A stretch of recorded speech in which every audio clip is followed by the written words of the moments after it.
Hi all, Andy here and welcome back to the channel, where today I'm doing something a little bit different and I am reviewing this 2022 Mk8 diesel Golf. Yes, it's no Audi, but it is part of the VW group, so I figured it's closely related to my cars, so let's take a closer look. The Volkswagen Golf is an almost 50-year-old design that is now on its 8th revision of styling and refinement. Even with this evolutionary change, the Golf remains the small hatchback concept that it set out to be all those years ago. When it comes to looks and styling, the Golf Mk8 has a modern and sleek design.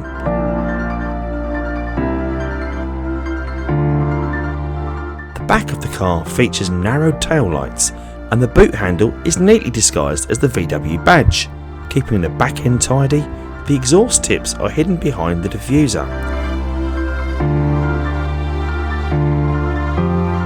Typical Volkswagen engineering is evident throughout, and it has adopted the frontal profile of its stablemates such as the Touareg and Tiguan. The headlights seem to have morphed into the slim LED versions from the Mk7 while maintaining the classic Golf look. I really like the fin designs of the front bumper, which I feel gives it a nod to the Touareg and perhaps the Audi R8 Scoops. Right, let's get behind the wheel and take this Golf for a drive. While the Golf is not the biggest car on the inside, it does have quite a few handy storage compartments, and one area you normally struggle with the car are the door pockets, and these Golf door pockets are really spacious, so you can get lots of good things in. They're fairly wide, they don't tend to impede your legroom too much because they seem to be gouged into the bottom of the door, so you get something quite large in there, maybe a decent size water bottle or something similar. The glove box is fairly decent in size too.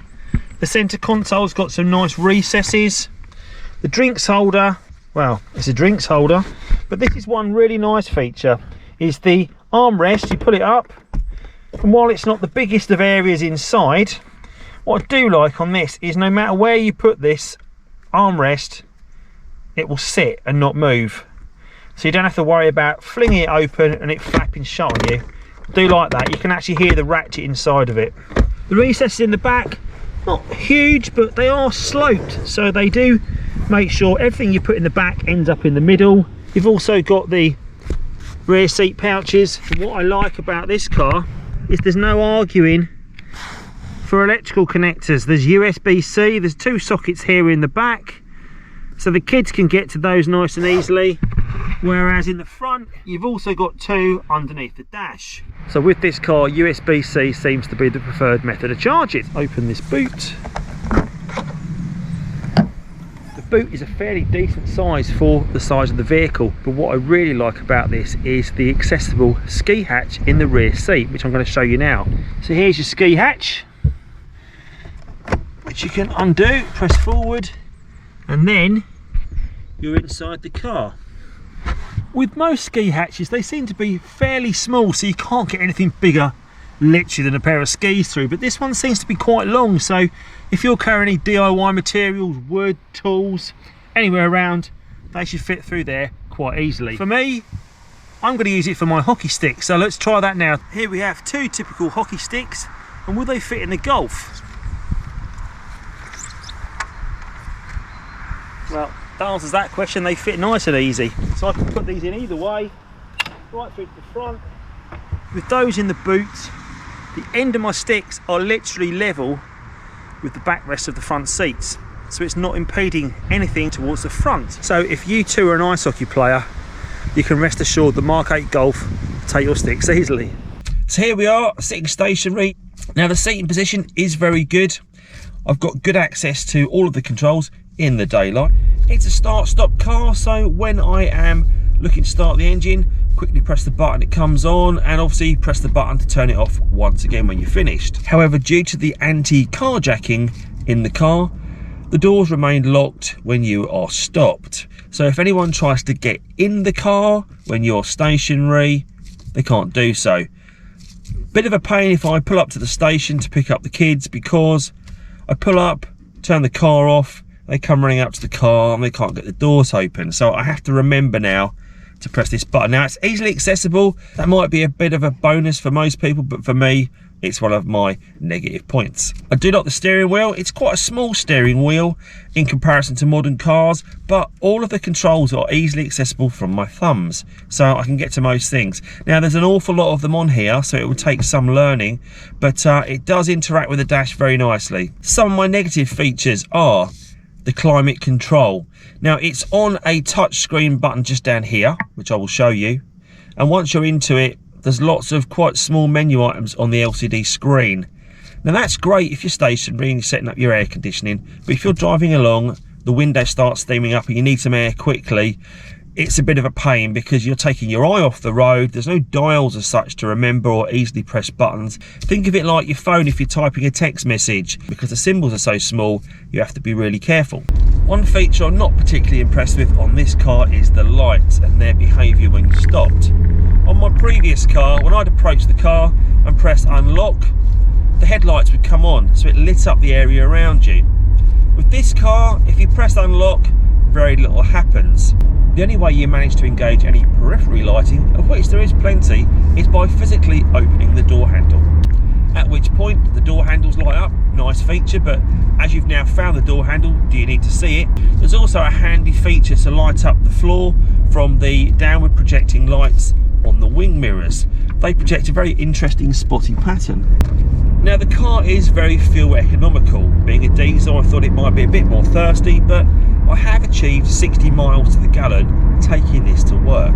However, when I first got the car, I was strictly obeying the gear change identifiers on the dash because it does instruct you at which point you should be changing gear. If I'm perfectly honest, I don't think it's a very good indication of when to change gear because the car feels slow and laboured. But by following those, I was able to achieve 60 miles to the gallon.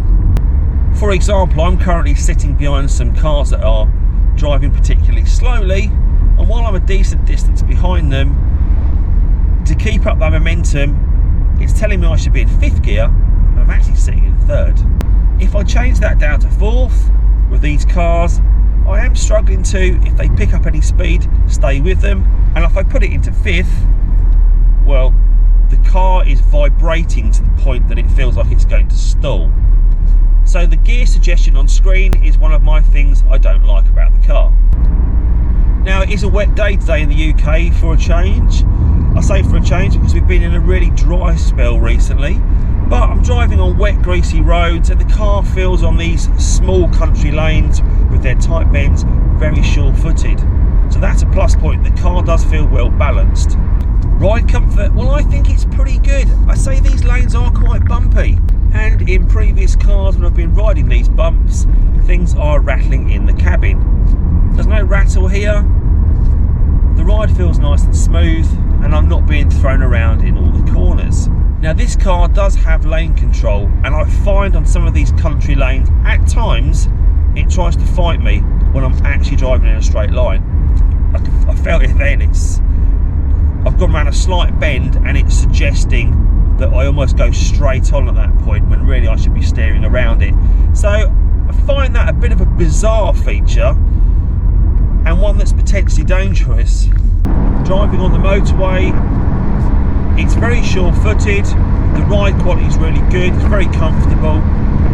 Of course the acceleration's not great because I'm driving it sensibly. But one thing I do notice is there's a fair amount of road noise, quite gusty wind, and it sounds like it's coming from the top of the doors. So ride quality is good, sound quality not so much. But talking of sound quality, the audio in this car is fantastic. Really impressed with the audio. It sounds like a real banging sound system, for want of a better phrase. It really does perform well. It's got integrated Apple CarPlay, so you can set it up with your mobile devices, which I think is a massive plus point.